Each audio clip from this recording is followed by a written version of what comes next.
Hello friends, good morning everybody. आज हम सीखेंगे sine theta equal to zero तो theta equal to what, cos theta equal to zero तो theta equal to what, और tan theta equal to zero तो theta equal to what. देखिए, वैसे अभी जितने लोग वीडियो देख रहे हैं उनको फटाफट इसका आंसर भी पता हो गया होगा। बता सकते हो कि साइन थीटा का मान जीरो थीटा के 0 डिग्री पर होता है, अतः थीटा इक्वल टू 0 डिग्री होगा क्योंकि साइन जीरो का मान 0 होता है। उसी प्रकार से कॉस से 90 डिग्री का मान 0 होता है, अतः यहाँ थीटा का मान 90 डिग्री होगा। उसी तरह से tan थीटा का मान 0 डिग्री पर 0 होता है तो थीटा का मान 0 होगा। बात सही है, आपने सही सोचा, बट आपने एक इसका जनरल सॉल्यूशन नहीं दिया, आप इसका प्रिंसिपल सॉल्यूशन दिया है, मुख्य शाखा मान बताए हैं। अब ये मुख्य शाखा मान क्या होता है और व्यापक हल क्या होता है, इस बात को हम पहले समझते हैं। आइए देखते हैं। मान लीजिए कि ये ट्रिगो में हम लोग पढ़ते हैं कोऑर्डिनेट इस तरह से, प्रथम चतुर्थांश, सेकंड, थर्ड, फोर्थ, देख रहे हैं ना। तो इसमें आपको बताया गया होगा कोई भी परिभ्रमक रेखा, अगर ये परिभ्रमक रेखा है तो जब तक ये इस पर रहेगी, मतलब इस पर तो एंगल यहां 0 डिग्री होगा। इस लाइन को अगर इस एक्स अक्ष के साथ मिला के रखोगे तो एंगल 0 डिग्री बनेगा। यहां से इसको धीरे धीरे उठाओगे तो 1 2 3 डिग्री करके ऐसे ऐसे बढ़ते बढ़ते ये इस पर जाएगा तो ये 90 डिग्री का हो जाता है। ये यहां तक आएगा तो 180 डिग्री का हो जाता है, यहां 270 और यहां पहुंच करके 360। एक चक्कर लगाने में ऐसा एंगल बनता है। अब हम आपसे पूछें कि जब तक ये इस पर है तब तक, मतलब जब तक परिभ्रमक रेखा 0 डिग्री बना के है तब तक इस लाइन का नाम हम 0 रख लेते हैं। जैसे ही ये यहां से यहां पहुंचती है तो इसका नाम π/2 रख लेते हैं, मतलब 90 डिग्री। ये लाइन घूम करके इस पर आ जाए तो 180 डिग्री हो जाता है, अतः इसका नाम हम पाई रख सकते हैं, पाई। अगर यही लाइन घूमते घूमते इस पर आ जाए तो इसका नाम 3π/2 होता है, मतलब यहाँ से यहाँ तक 1 × 90, यहाँ से यहाँ तक 2 × 90, यहाँ से यहाँ तक 3 × 90, यानी 3π/2। π/2 मतलब 90, तो 3π/2 मतलब 3 × 90। यहाँ से यहाँ तक जाएगा 4 × 90 मतलब 2π, 4 × 90 मतलब 2π। अब मान लो लिखा जाए 4 × π/2, 4 × 90, तो कटेगा तो क्या आएगा 2π। अब सोचो थोड़ा सा, तुम लोग गौर करो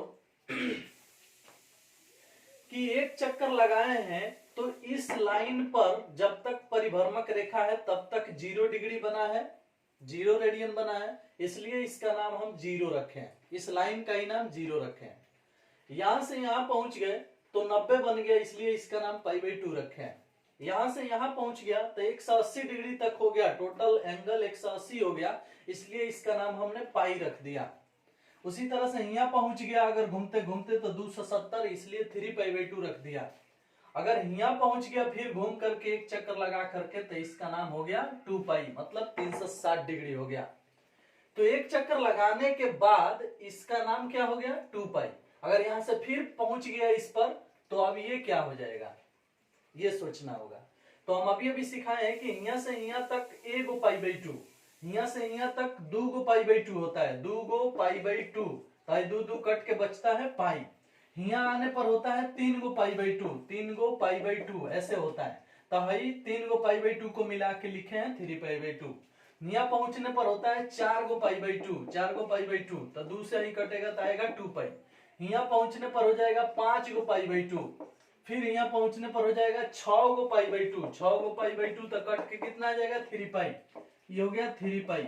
फिर यहाँ पहुंचेगा तो 6 के बाद 7 π/2, फिर यहाँ पहुंचेगा तो 8 π/2 यानी 4π, 8 π/2 कटेगा तो कितना आएगा 4π। उसी तरह से ये घूमते घूमते बारी बारी से कहां तक जाएगा भाई, तो ये 4π हो गया यानी 8 π/2, 9 π/2, 10 π/2 यानी 5π, 11 π/2, इसी तरह से 12 π/2 यानी 6π। ऐसे ऐसे ये घूमते रहेगा और आप इस तरह से मान इसका निकालते जाओगे। उम्मीद है आप समझे होंगे इसको बढ़िया से। अभी बोले कि गौर करो यहां से जो भी लाइन है इसका नाम ये रखे हैं, और यहां से जो भी लाइन इधर है उसका नाम पाई, 3 पाई, 5 पाई है। अगर इस पूरे लाइन को गौर से देखोगे तो 0 यहाँ पड़ता है, 180 यहाँ पड़ता है, यानी 0 पाई, 2 पाई, 3 पाई, 4 पाई, 5 पाई, 6 पाई, 7 पाई, 8 पाई, 9 पाई, 10 पाई, 11 पाई। समझ पा रहे हैं? गौर कीजिएगा। 0, 1 पाई, 2 पाई, 3 पाई, 4 पाई, 5 पाई, 6 पाई, 7 पाई, 8 पाई, 9 पाई, 10 पाई, 11 पाई, 12 पाई, विषम पाई, सम पाई, विषम पाई, सम पाई। समझ में आया? अच्छा से समझ में आया होगा। यानी इस पूरे लाइन का नाम अगर हम n पाई रख दें, इस पूरे लाइन का नाम अगर हम n पाई रख दें और n को एक पूर्णांक बता दें, n के जगह पर अगर 0 रखेंगे तो 0 पाई होगा, n के जगह अगर 1 रखेंगे तो 1 पाई होगा जो इधर मिलेगा, 2 रखेंगे तो 2 पाई होगा जो इधर मिलेगा, 3 रखेंगे तो 3 पाई होगा जो इधर मिलेगा, 4 रखेंगे n के जगह पर तो 4 पाई होगा जो इधर मिलेगा, 5 पाई, 6 पाई, ऐसे मिलते जाएगा। तो हम इस पूरे लाइन का नाम रख देते हैं n पाई। इस पूरे लाइन का नाम रख दिए n पाई। अब इस लाइन के बारे में सोचते हैं। इस पूरे लाइन की अगर बात करें तो यहाँ पाई बाई 2 है, यहाँ 3 पाई बाई 2 है, यहाँ 5 pi by 2, 7 pi by 2, 9 pi by 2, 11 pi by 2, 13 pi by 2, 15 pi by 2, 17 pi by 2, 19 pi by 2, इस तरह से होगा। तो अगर हम बात करें कि इस पूरे लाइन का क्या नाम रखें, तो शायद इस पूरे लाइन का नाम हम रख सकते हैं 2n plus 1 into pi by 2, और n के जगह पर 0 plus minus 1 plus minus 2 plus minus 3 रख सकते हैं। मतलब n एक पूर्णांक है, n एक पूर्णांक है। अब सोचो अगर आप n के जगह पर 0 पुट करोगे तो 2 में 0 से गुना होगा 0, और 0 में 1 जोड़ोगे तो 1, 1 में पाई बाई 2 से गुना होगा तो पाई बाई 2, जिससे कि हई प्राप्त हो जाएगा। उसी प्रकार से n के जगह पर अगर 1 रखते हो तो 2 एकम 2, 2 1 3 पाई बाई 2, हई प्राप्त हो जाएगा। यहाँ अगर 3 रखोगे तो 3 दूना 6, 1 7, 7 पाई बाई 2, हई प्राप्त हो जाएगा। अगर यहाँ 2 रखोगे तो 2 दूना 4, 1 5, 5 पाई बाई 2, हई प्राप्त हो जाएगा। उसी तरह से आप 1 2 3 4 रखोगे तो या तो हई मिलेगा या फिर हई मिलेगा। इसलिए हम इस पूरे लाइन का नाम रख दिए कौन सी, 2n प्लस 1 पाई बाई 2, और इस पूरे लाइन का नाम हमने रख दिया कौन सी, n पाई। ये बात याद रखिएगा, इस पूरे लाइन का नाम रख दिया n पाई, इस पूरे लाइन का नाम रख दिया 2n plus 1 into pi by 2। आई बात समझ में? आगे चलते हैं और आपको फिर समझाने की कोशिश करते हैं।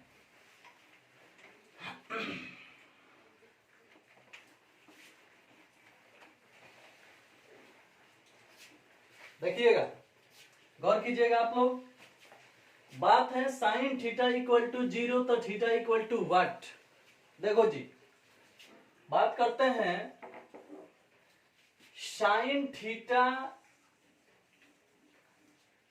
गौर करना थोड़ा सा। साइन थीटा का मान 0, तो साइन थीटा बराबर 0 आप 10th क्लास से ही याद करके आए हैं कि थीटा का मान 0 डिग्री रखेंगे यहाँ पे तो साइन 0 डिग्री का मान 0 आएगा। याद करके आए हैं? तो गौर करना थोड़ा सा, 0 डिग्री इसी का ना नाम है। तो अगर साइन 0 डिग्री का मान 0 है तो यहां से बढ़ेगा 0 डिग्री, इसका नाम 0 रखे तो 0 डिग्री साइन 0 डिग्री का मान 0, 30 डिग्री साइन 30 का मान हो जाता है 1/2, 45 डिग्री 1/√2। इसी प्रकार से आगे चलेगा तो 60 डिग्री √3/2, 90 डिग्री 1। साइन का मान 90 डिग्री पर हो जाता है कितना, साइन 90 डिग्री का मान हो जाता है कितना, 1। तो 0 था तो 0 मिला, यहाँ से बढ़ते गया angle 30 degree, 45 degree, 60 degree, 90 degree, तो आपको 1 मिल गया। अब क्या होता है कि जैसे जैसे यहाँ से आगे बढ़ते हैं ना हम इस चतुर्थांश में, सेकंड में, तो आप पढ़े होंगे कि सेकंड चतुर्थांश में जो होता है साइन पॉजिटिव ही होता है, सेकंड चतुर्थांश में भी तो पॉजिटिव होता है। लेकिन आप ये भी बात पढ़े हैं कि साइन थीटा का मान कभी 1 से बड़ा नहीं होता।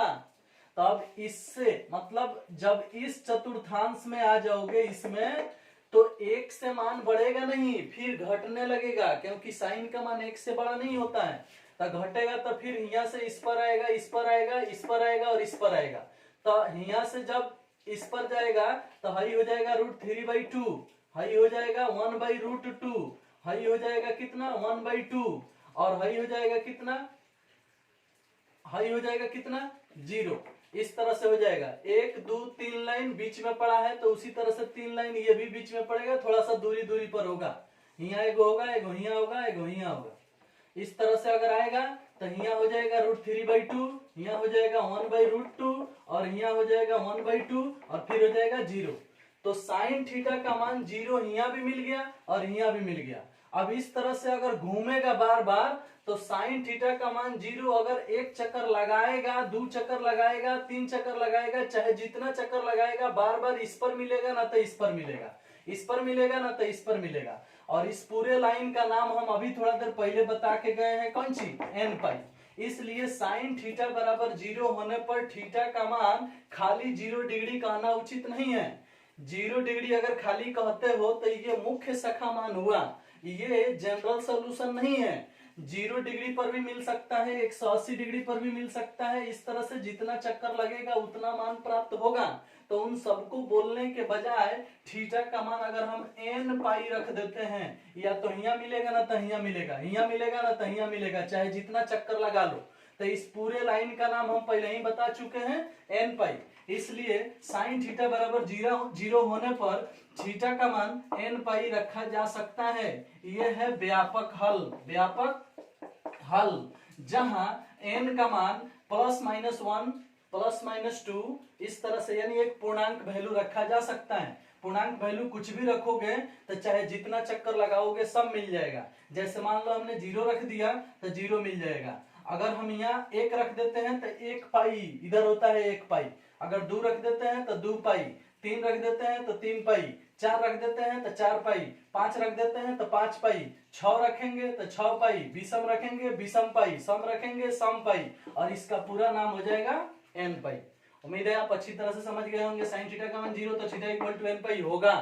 याद रखिएगा, ये एक व्यापक हल है। अगर साइन थीटा = 0 तो थीटा = 0 बोलते हो तो ये जनरल सॉल्यूशन नहीं है, व्यापक हल नहीं है, ये मुख्य हल है, मुख्य मान है, मुख्य हल है।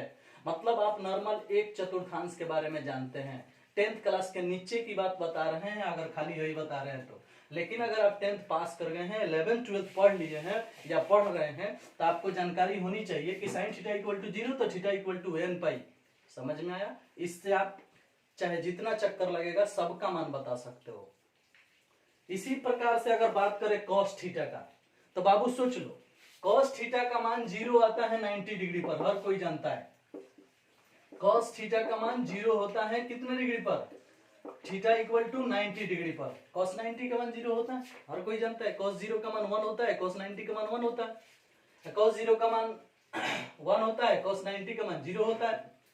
तो सोचो थोड़ा सा, अगर हम बात करें कि cos थीटा = 0 तो थीटा = 90 डिग्री, तो 90 डिग्री है ना जी। अब सोच लो, इसी चीज को सोचो, इस पर यह है हमारा 90 डिग्री, इस पर हमें मिलेगा cos थीटा का मान 0। अगर हम रख दें cos 90 डिग्री का मान पूछें तो आप जवाब दोगे 0। तो खाली इसी पर आपको नहीं मिलेगा, हिया मिलने के बाद हिया भी मिलेगा, क्योंकि 180 डिग्री पर ये फिर से घूमता है, आवर्त फलन है, फिर से वापिस घूमता है। तो सोचो थोड़ा सा कि अगर cos का मान हिया से शुरू करते हो, हिया जाते हो, तो तुम्हें 0 प्राप्त होता है। मान लो जे cos 30 डिग्री का मान पूछेंगे तो cos 30 डिग्री का मान क्या होता है? √3/2। cos 45 डिग्री का मान पूछेंगे, 45 डिग्री का मान होता है 1/√2। cos 60 डिग्री का मान पूछेंगे तो 1/2, और cos 90 डिग्री का मान पूछते हैं तो 0। तो cos 90 जब 0 होता है तो हिया से लेकर के हिया तक अगर हई आया है तो फिर हिया से हिया तक माइनस में होकर के हिया तक पहुंच जाएगा, लेकिन हिया से फिर चलते चलते हिया आएगा तो जो चीज हिया रिपीट किया है वही चीज हिया रिपीट करेगा। तो हई पूरा लाइन पढ़ रहा है cos के लिए, तो इस पूरे लाइन का नाम हम थोड़ा देर पहले रखे थे 2n + 1 इंटू π/2, 2n + 1 इंटू π/2। आप सोचोगे हिया से पढ़ के हिया जाते हो तो cos 90 का मान आपको 0 मिलता है, तो जब इस पर 0 मिला तो तुरंत इस पर भी 0 मिलेगा। तो हाई लाइन और हाई लाइन दोनों को मिला करके हम अभी अभी क्या नाम रखे हैं 2n + 1 इंटू π/2। अब 2n + 1 इंटू π/2, तो अगर कोई पूछता है कि cos θ = 0 तो θ = व्हाट, तो आप बताओगे 2n + 1 इंटू π/2। यह है व्यापक हल जहां n एक पूर्णांक है, जहां n एक पूर्णांक है। उसी प्रकार से इसमें θ = क्या होगा n π, जहां n एक पूर्णांक है।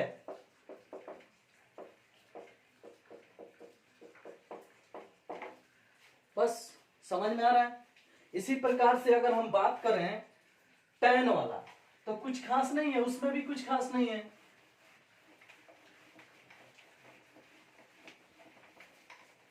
सोचो थोड़ा सा, इसी तरह से बनाओ, सोचो tan थीटा में 0 कितने डिग्री का मान होता है, ये तो हर कोई याद कर गया है। tan थीटा में 0 कितने डिग्री का मान होता है, अब देखो tan थीटा में 0 θ = 0 डिग्री का मान होता है। आप याद किए होंगे tan 0 डिग्री का मान 0 होता है, याद किए। तो 0 डिग्री इसी को ना बोलते हैं भैया। तो यह 0 डिग्री है, तो जब इस पर आपको 0 मिल रहा है तो फिक्स है कि इस पर भी मिलेगा, 180 पर रिपीट कर जाता है। बात समझ रहे हैं ना। तो अगर इस पर मिल रहा है 0 तो इस पर भी मिलेगा, फिर साइन की तरह हो गया, आइयो पर मिलेगा, इस पर भी मिलेगा, यानी पूरे लाइन की बात कर रहे हैं। तो पूरे लाइन का नाम क्या होता है n π, पूरे लाइन का नाम n π। यानी साइन 0 का भी मान होता है, tan 0 का भी मान 0 होता है, tan π का भी मान 0 होता है, tan 2π का भी होता है, 3π 4π 5π 6π सब पर होता है। जिस प्रकार साइन का होता है उसी प्रकार tan का होता है। तो हम बड़ी आराम से बता सकते हैं कि tan θ = 0 तो θ = n π, जहां n एक पूर्णांक है। हमें उम्मीद है कि आपको ये सब कुछ समझ में आया होगा। आज के वीडियो में सिर्फ इतना ही, नेक्स्ट वीडियो का इंतजार करें। Bye bye.